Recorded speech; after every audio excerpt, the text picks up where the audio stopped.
Bonjour Capricorne, on va voir votre mois de novembre de façon sentimentale, je dirais. Alors nous avons vous qui est représenté par le soleil et l'autre, hein, la personne à laquelle vous pensez ou votre partenaire de vie, qui est représenté par la transformation, par l'amour. Hein. Alors vous êtes dans une énergie solaire, vous Capricorne, pour ce mois de novembre. Ce soleil, il est là pour rayonner, hein, vous êtes là pour rayonner, pour montrer votre charisme. Mais il y a l'idée aussi d'une question qui se pose et qui est celle-ci, c'est quel sens dois-je donner à ma relation? Il y a une idée de briller, mais de briller sans ego, de briller, de chauffer et d'éclairer, de chauffer votre couple, de réchauffer votre couple, d'éclairer votre couple pour qu'il avance.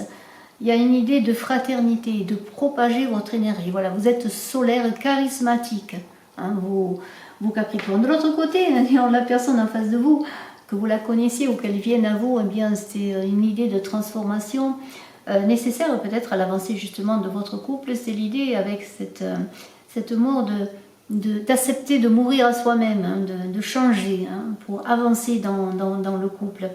Il y a une idée de balayer ses peurs pour avancer, ne pas être figé, de se défaire de ses mauvaises bases, c'est ce que pense l'autre personne en face, pour avancer, pour concilier presque l'inconciliable. Revenir à son unité propre, hein, voilà, accepter de renaître à une façon de fonctionner pour avancer. Alors c'était intéressant parce que ce soleil va lui permettre de l'éclairer et d'éclairer votre couple, le soleil que vous portez en vous. Nous avons ensuite un chariot qui parle d'une voie, d'une avancée, c'est la voie du cœur. Ce chariot, il est là pour avancer dans son existence, avoir une autorisation. Vous êtes autorisé à avancer ensemble, avancer avec vous, dans votre avancée personnelle, mais aussi dans le couple. Vous allez comme donner une impulsion. Vous engagez dans une voie. Hein. Cette voie du cœur, c'est l'idée de trouver son équilibre intérieur. Hein, pour conduire votre relation, hein, maître de vous-même, maître du couple. Sans ego, bien sûr, je ne suis pas dans l'idée de commander. Mais il y a une idée comme un permis qui vous est donné pour avancer sur votre voie sentimentale. C'est vraiment très intéressant. Alors comment cheminer de l'un à l'autre pour justement s'engager dans cette voie? Eh bien, il y a le jugement qui est là pour vous parler de consolidation, d'engagement, d'évoluer, sans mauvaise conscience, sans remords, mais accepter le changement, sans porter de jugement sur soi, sur l'autre, sur la relation, sans affect ni émotion. C'est développer l'intuition, c'est le chemin pour aller de l'un à l'autre. Que chacun développe son intuition et sa confiance en l'avenir du couple.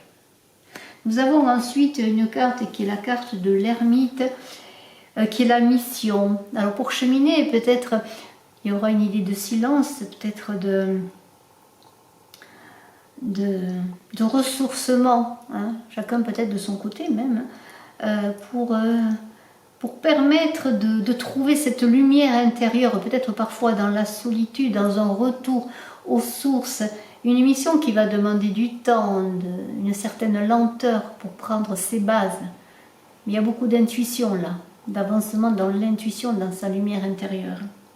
Les défis, eh bien, ce seront la justice, l'équilibre, bien sûr, avec la justice qui parle d'être juste avec l'autre, bien sûr, en étant juste avec soi-même, et ne pas être dans l'idée de victimisation, d'être une victime, mais d'équilibrer ses pulsions, d'équilibrer sa personnalité, les différents aspects de sa personnalité, pour trouver justement cette justesse d'adaptation avec l'autre, cette harmonie qui transcende des conflits, s'il y a conflit, des conflits intérieurs, des conflits dans le couple. Hein, c'est tout cela que cette justice.